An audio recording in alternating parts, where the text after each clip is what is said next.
ನಮಸ್ಕಾರ ಸ್ನೇಹಿತರೆ, ಹೇಗಿದ್ದೀರಾ? ಎಲ್ಲರೂ ಚೆನ್ನಾಗಿದ್ದೀರಾ ಅಂತ ಭಾವಿಸ್ತಾ ಇದ್ದೇನೆ. ದೈವಿಕ ಮಾರ್ಗದ ಮತ್ತೊಂದು ಅದ್ಭುತವಾದ ವಿಡಿಯೋಗೆ ನಿಮಗೆಲ್ಲರಿಗೂ ಹಾರ್ದಿಕ ಸ್ವಾಗತ ಸ್ನೇಹಿತರೆ. ಆಷಾಢ ಮಾಸ ಯಾವಾಗ ಆರಂಭ? ವರಾಹಿ ನವರಾತ್ರಿ ಅತ್ಯಂತ ಸರಳವಾಗಿ ಮನೆಯಲ್ಲಿ ಮಾಡುವುದು ಹೇಗೆ? ಆಷಾಢದಲ್ಲಿ ಯಾವ ತಪ್ಪುಗಳನ್ನು ಮಾಡಬಾರದು? ಕಷ್ಟಗಳು ಕಳೆದು ಮಾಟ ಮಂತ್ರದ ಶಕ್ತಿ ಕೆಲಸ ಮಾಡದ ಹಾಗೆ ತಡೆಯಲು ದುರ್ಗಾದೇವಿಯ ಅನುಗ್ರಹಕ್ಕೆ ಯಾವ ಸಮಯದಲ್ಲಿ ದೀಪಾರಾಧನೆ ಮಾಡಬೇಕೆಂದು ಈಗ ತಿಳಿಯೋಣ. ಪವಿತ್ರವಾದ ಮಾಸಗಳಲ್ಲಿ ಆಷಾಢ ಮಾಸವು ಒಂದು. ಈ ವರ್ಷ ಜುಲೈ 15ರಿಂದ ಆಷಾಢ ಮಾಸ ಆರಂಭವಾಗಿ ಆಗಸ್ಟ್ 13ರವರೆಗೆ ಇರುತ್ತದೆ. ಈ ಆಷಾಢ ಮಾಸದಲ್ಲಿ ಅನೇಕ ಪ್ರಮುಖ ಹಬ್ಬಗಳು ಬರಲಿವೆ. ಅತ್ಯಂತ ಶಕ್ತಿಶಾಲಿಯಾದ ವರಾಹಿ ಗುಪ್ತ ನವರಾತ್ರಿ, ಗುರುಪೂರ್ಣಿಮೆ, ದೇವಶಯನಿ ಏಕಾದಶಿ ಸೇರಿದಂತೆ ಅನೇಕ ಪವಿತ್ರ ಪರ್ವದಿನಗಳನ್ನು ಈ ಮಾಸದಲ್ಲಿ ಆಚರಿಸಲಾಗುತ್ತದೆ. ಮೊದಲು ಈ ವಿಡಿಯೋಗೆ ಒಂದು ಲೈಕ್ ಮಾಡಿ ಮತ್ತು ಜೈ ವಾರಾಹಿ ಎಂದು ಕಮೆಂಟ್ ಮಾಡಿ. ಜುಲೈ 15ರಿಂದ ಜುಲೈ 23ರವರೆಗೆ ಒಟ್ಟು 9 ದಿನಗಳ ಕಾಲ ವಾರಾಹಿ ಗುಪ್ತ ನವರಾತ್ರಿ ಆಚರಿಸಲಾಗುತ್ತದೆ. ಇನ್ನು ಜುಲೈ 25ರಂದು ಶನಿವಾರ ದೇವಶಯನಿ ಏಕಾದಶಿ ಹಬ್ಬ ಬರುತ್ತದೆ. ಈ ವರ್ಷದ ಶಯನಿ ಏಕಾದಶಿ ಅತ್ಯಂತ ಶಕ್ತಿಶಾಲಿಯಾಗಿದೆ, ಏಕೆಂದರೆ ಶನಿವಾರದಂದು ಏಕಾದಶಿ ಬರುವುದು ಅತ್ಯಂತ ವಿಶೇಷವೆಂದು ನಂಬಿಕೆ ಇದೆ. ಇದು ಸಾಕ್ಷಾತ್ ಶ್ರೀನಿವಾಸನ ವಾರವಾಗಿದೆ. ಈ ಶಯನಿ ಏಕಾದಶಿಯಂದು ಶ್ರೀ ಮಹಾವಿಷ್ಣುವನ್ನು ಭಕ್ತಿಯಿಂದ ಪೂಜಿಸಿದರೆ ಮನಸ್ಸಿನ ಎಲ್ಲ ಇಚ್ಛೆಗಳು ಖಂಡಿತವಾಗಿಯೂ ನೆರವೇರುತ್ತವೆ. ಪುರಾಣಗಳ ಪ್ರಕಾರ ಈ ಏಕಾದಶಿಯಂದು ಶ್ರೀ ಮಹಾವಿಷ್ಣು ಕ್ಷೀರಸಾಗರದಲ್ಲಿ ಯೋಗ ನಿದ್ರೆಗೆ ತೆರಳುತ್ತಾನೆ. ಈ ಯೋಗ ನಿದ್ರೆಯ ಅವಧಿ 4 ತಿಂಗಳವರೆಗೆ ಇರುತ್ತದೆ. ನಂತರ ಕಾರ್ತಿಕ ಶುಕ್ಲ ಏಕಾದಶಿಯಂದು ಶ್ರೀ ಮಹಾವಿಷ್ಣು ಮತ್ತೆ ಎಚ್ಚರಗೊಳ್ಳುತ್ತಾನೆ. ಈ 4 ತಿಂಗಳ ಅವಧಿಯನ್ನು ಚಾತುರ್ಮಾಸ ಎಂದು ಕರೆಯುತ್ತಾರೆ. ಈ ಸಮಯದಲ್ಲಿ ಸಾಮಾನ್ಯವಾಗಿ ಶುಭ ಕಾರ್ಯಗಳನ್ನು ನಡೆಸುವುದಿಲ್ಲ. ಇನ್ನು ಜುಲೈ 29ರಂದು ಗುರುಪೂರ್ಣಿಮೆ ಬರುತ್ತದೆ.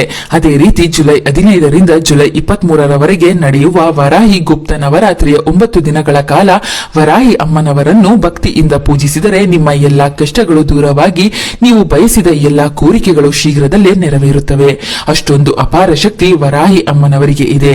ವರಾಹಿ ಅಮ್ಮನವರ ಪೂಜೆಗೆ ಹೆಚ್ಚಿನ ಕಷ್ಟಪಡುವ ಅಗತ್ಯವಿಲ್ಲ. ಅಮ್ಮನವರ ಒಂದು ಚಿತ್ರಪಟವನ್ನು ತಂದು ನಿಮ್ಮ ಪೂಜಾ ಕೊಠಡಿಯಲ್ಲಿ ಪ್ರತಿಷ್ಠಾಪಿಸಿ 9 ದಿನಗಳ ಕಾಲ ದೀಪಾರಾಧನೆ ಮಾಡಿ ನೈವೇದ್ಯ ಸಮರ್ಪಿಸಿ ಭಕ್ತಿಯಿಂದ ಪೂಜೆ ಮಾಡಿದರೆ ಸಾಕು. ನಿಮ್ಮ ಜೀವನದಲ್ಲಿ ಏನು ಇಲ್ಲದ ಸ್ಥಿತಿಯಿಂದ ಅತ್ಯುನ್ನತ ಸ್ಥಾನಕ್ಕೆ ಏರುವಂತಹ ಆಶೀರ್ವಾದವನ್ನು ವರಾಹಿ ಅಮ್ಮನವರು ಕರುಣಿಸುತ್ತಾರೆ. ಜೀವನದಲ್ಲಿ ಏನು ಇಲ್ಲದ ಸ್ಥಿತಿಯಿಂದ ಅತ್ಯುನ್ನತ ಮಟ್ಟಕ್ಕೆ ಏರುತ್ತೀರಿ.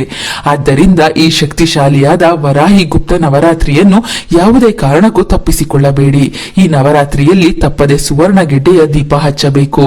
ಅಂದರೆ ಜುಲೈ 15ರಿಂದ ಜುಲೈ 23ರವರೆಗೆ ನಡೆಯುವ ವರಾಹಿ ನವರಾತ್ರಿಯ ಸಂದರ್ಭದಲ್ಲಿ ನಿಮ್ಮ ಪೂಜಾ ಕೋಣೆಯಲ್ಲಿ ಅಮ್ಮನವರ ಮುಂದೆ ಸುವರ್ಣಗೆಡ್ಡೆ ದೀಪವನ್ನು ಹಚ್ಚಿ. ಒಂದು ಸುವರ್ಣಗೆಡ್ಡೆ ತೆಗೆದುಕೊಂಡು ಅದರ ಮೇಲ್ಭಾಗದಲ್ಲಿ ಒಂದು ಸಣ್ಣ ಕುಳಿ ಮಾಡಿ ಅದರಲ್ಲಿ ಎಳ್ಳೆಣ್ಣೆ ಹಾಕಿ ಬತ್ತಿಯನ್ನು ಇಟ್ಟು ದೀಪ ಹಚ್ಚಬೇಕು. ಈ ದೀಪಕ್ಕೆ ಅರಿಶಿನ ಮತ್ತು ಕುಂಕುಮವನ್ನು ಹಚ್ಚಬೇಕು.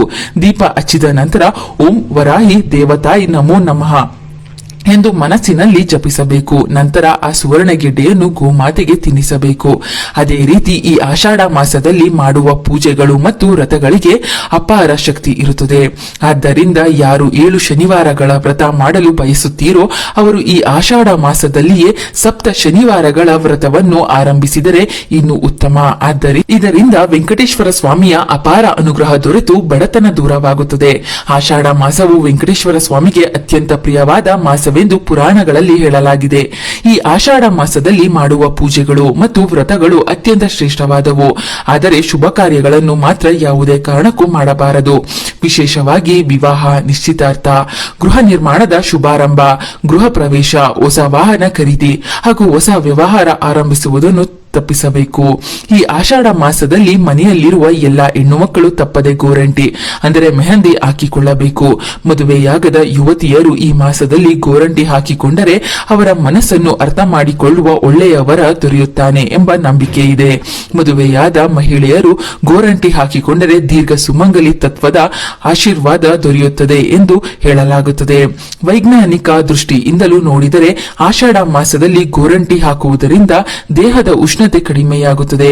ಮಹಿಳೆಯರಲ್ಲಿ ಗರ್ಭಾಶಯಕ್ಕೆ ಸಂಬಂಧಿಸಿದ ಕೆಲವು ತೊಂದರೆಗಳು ಕಡಿಮೆಯಾಗಿ ಉತ್ತಮ ಆರೋಗ್ಯ ಲಭಿಸುತ್ತದೆ. ಹೊಸದಾಗಿ ಮದುವೆಯಾದ ದಂಪತಿಗಳು ಈ ಆಷಾಢ ಮಾಸದಲ್ಲಿ ಸ್ವಲ್ಪ ದೂರವಿರುವುದು ಸಂಪ್ರದಾಯವಾಗಿದೆ. ಆದ್ದರಿಂದ ಹೊಸ ವಧುವನ್ನು ಈ ಮಾಸದಲ್ಲಿ ತವರು ಮನೆಗೆ ಕಳುಹಿಸುವ ಪದ್ಧತಿ ಇದೆ. ಈ ಆಷಾಢ ಮಾಸದಲ್ಲಿ ಮನೆಯಲ್ಲಿ ದೀಪಾರಾಧನೆ ಮಾಡುವಾಗ ಹಸುವಿನ ತುಪ್ಪದಿಂದಲೇ ದೀಪ ಹಚ್ಚಬೇಕು. ತುಪ್ಪದ ದೀಪ ಹಚ್ಚಿದರೆ ಅಪಾರ ಲಕ್ಷ್ಮಿ ಕಟಾಕ್ಷ ದೊರೆಯುತ್ತದೆ. ಈ ತಿಂಗಳಿನಲ್ಲಿ ಉಗ್ರ ಸ್ವರೂಪಿ ದೇವರುಗಳನ್ನು ಹೆಚ್ಚಾಗಿ ಪೂಜಿಸಿ ಗ್ರಾಮ ದೇವತೆ ಉಗ್ರ ನರಸಿಂಹ, ದುರ್ಗಾ ಮಾತೆ, ಚಾಮುಂಡೇಶ್ವರಿ, ಚೌಡೇಶ್ವರಿ, ಕಾಲಭೈರವ ಪೂಜೆ ಮಾಡಬೇಕು. ಆಷಾಢ ಮಾಸದಲ್ಲಿ ಸಾಧ್ಯವಾದಷ್ಟು ಹೆಚ್ಚು ಪವಿತ್ರ ಕ್ಷೇತ್ರಗಳಿಗೆ ಭೇಟಿ ನೀಡಬೇಕು. ಈ ತಿಂಗಳಲ್ಲಿ ಪುಣ್ಯಕ್ಷೇತ್ರಗಳ ದರ್ಶನ ಮಾಡಿದರೆ ದೇವರ ಅನುಗ್ರಹ ಸುಲಭವಾಗಿ ದೊರೆತು ಮನಸ್ಸಿನ ಆಶಯಗಳು ಈಡೇರುತ್ತವೆ. ತುಳಸಿ ಗಿಡದಲ್ಲಿ ಮಹಾಲಕ್ಷ್ಮಿ ದೇವಿ ನೆಲೆಸಿರುತ್ತಾಳೆ ಎಂಬ ನಂಬಿಕೆ ಇದೆ. ಆದ್ದರಿಂದ ನಿಮ್ಮ ಮನೆಯಲ್ಲಿ ತುಳಸಿ ಕಟ್ಟೆ ಇಲ್ಲದಿದ್ದರೆ ಆಷಾಢ ಮಾಸ ಆರಂಭವಾಗುವ ಮುನ್ನ ಒಂದು ತುಳಸಿ ಗಿಡವನ್ನು ತಂದು ಮನೆಯ ಈಶಾನ್ಯ ದಿಕ್ಕಿನಲ್ಲಿ ನೆಡಬೇಕು.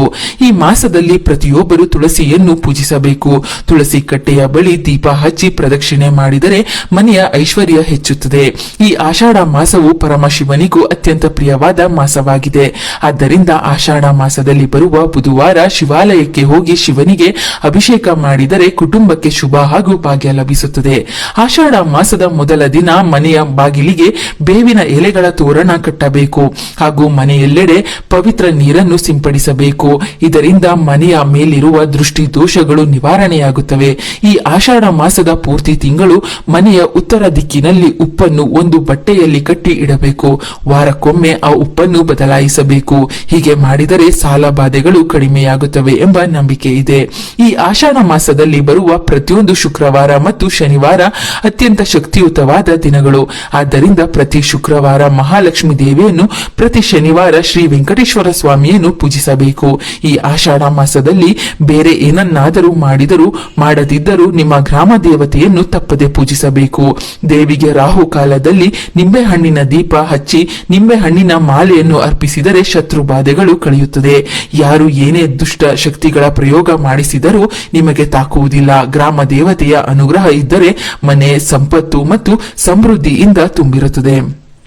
ವಿವಾಹ ಪ್ರಯತ್ನ ಮಾಡುತ್ತಿರುವವರು ಆಷಾಢ ಮಾಸದ ಮಂಗಳವಾರದಂದು ಕೆಂಪು ದಾರದಲ್ಲಿ ಅರಿಶಿಣದ ಕೊಂಬುಗಳನ್ನು ಕಟ್ಟಿ ಮಾಲೆ ಮಾದನ್ನು ಅಮ್ಮನವರಿಗೆ ಅರ್ಪಿಸಿ ಪೂಜೆ ಮಾಡಿದರೆ ಶೀಘ್ರದಲ್ಲೇ ವಿವಾಹ ಯೋಗ ಸಿದ್ಧಿಸುತ್ತದೆ. ಆಷಾಢ ಮಾಸದಲ್ಲಿ ಬರುವ ಪ್ರತಿಯೊಂದು ಮಂಗಳವಾರ ಮತ್ತು ಶುಕ್ರವಾರ ಕೂದಲು ಕತ್ತರಿಸುವುದು ಹಾಗೂ ಉಗುರು ಕತ್ತರಿಸುವುದನ್ನು ತಪ್ಪಿಸಬೇಕು.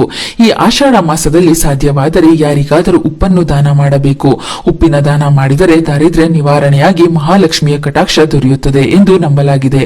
ವಾರಕ್ಕೆ ಕನಿಷ್ಠ ಒಂದು ಬಾರಿ ಸ್ನಾನದ ನೀರಿಗೆ ಕೆಲವು ಬೇವಿನ ಎಲೆಗಳನ್ನು ಹಾಕಿ ಸ್ನಾನ ಮಾಡಿದರೆ ಮಳೆಗಾಲದಲ್ಲಿ ಆರೋಗ್ಯ ಉತ್ತಮವಾಗಿರುತ್ತದೆ. ಈ ಆಷಾಢ ಮಾಸದ ಪೂರ್ತಿ ತಿಂಗಳು ಬೆಳಿಗ್ಗೆ ಸ್ನಾನ ಮಾಡಿ ಸೂರ್ಯ ದೇವರಿಗೆ ಅರ್ಘ್ಯ ಸಮರ್ಪಿಸಿ ನಮಸ್ಕಾರ ಮಾಡುವುದು ಅತ್ಯುತ್ತಮ.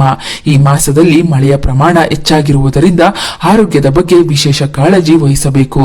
ರಾತ್ರಿ ಅನ್ನವನ್ನು ತಿನ್ನಬಾರದು. ಹಾಗೆಯೇ ಸೊಪ್ಪನ್ನು ಹೆಚ್ಚು ಸೇವಿಸಬಾರದು. ಮಳೆಗಾಲದಲ್ಲಿ ಸೊಪ್ಪಿನ ಮೇಲೆ ಸಣ್ಣ ಕೀಟಗಳು ಮೊಟ್ಟೆ ಇಡುವ ಸಾಧ್ಯತೆ ಇರುವುದರಿಂದ ಸೊಪ್ಪನ್ನು ಉಪ್ಪು ನೀರಿನಲ್ಲಿ ಚೆನ್ನಾಗಿ ತೊಳೆದು ನಂತರವೇ ಅಡುಗೆ ಮಾಡಬೇಕು. ಆಷಾಢ ಮಾಸದಲ್ಲಿ ಪತಿ ಪತ್ನಿ ಮಕ್ಕಳಿಗಾಗಿ ಪ್ರಯತ್ನ ಮಾಡಬಾರದು. ಏಕೆಂದರೆ ಈ ಮಾಸದಲ್ಲಿ ಮಕ್ಕಳಿಗಾಗಿ ಪ್ರಯತ್ನ ಮಾಡಿ ಮಗು ಜನಿಸಿದರೆ ಆ ಮಗುವಿಗೆ ಅನಾರೋಗ್ಯ ಸಮಸ್ಯೆಗಳು ಹೆಚ್ಚಾಗಿ ಬರುತ್ತವೆ ಎಂದು ಹಿರಿಯರು ಹೇಳುತ್ತಾರೆ. ವೈಜ್ಞಾನಿಕವಾಗಿಯೂ ಇದು ಸತ್ಯವಾಗಿದೆ. ಈ ಮಾಸದಲ್ಲಿ ದುರ್ಗಾ ಮಾತೆಗೆ ಕುಟುಂಬ ಸಮೇತರಾಗಿ ಬಳೆ, ಹೂವು, ಸೀರೆ, ಅರಿಶಿನ, ಕುಂಕುಮವನ್ನು ಅರ್ಪಿಸಿ ಕುಟುಂಬ ಕ್ಷೇಮವಾಗಿರಲಿ ಎಂದು ಬೇಡಿಕೊಳ್ಳಿ. ಇದರಿಂದ ಮುಂದಿನ ಆಷಾಢದವರೆಗೂ ದುರ್ಗಾದೇವಿ ರಕ್ಷಣೆ ನಿಮಗೆ ಸಿಗುತ್ತದೆ. ಆಷಾಢ ಮಾಸದ ಈ ವಿಡಿಯೋಗೆ ಒಂದು ಲೈಕ್ ಕೊಟ್ಟು ಜೈ ದುರ್ಗೆ ಎಂದು ಭಕ್ತಿಯಿಂದ ಬರೆಯಿರಿ.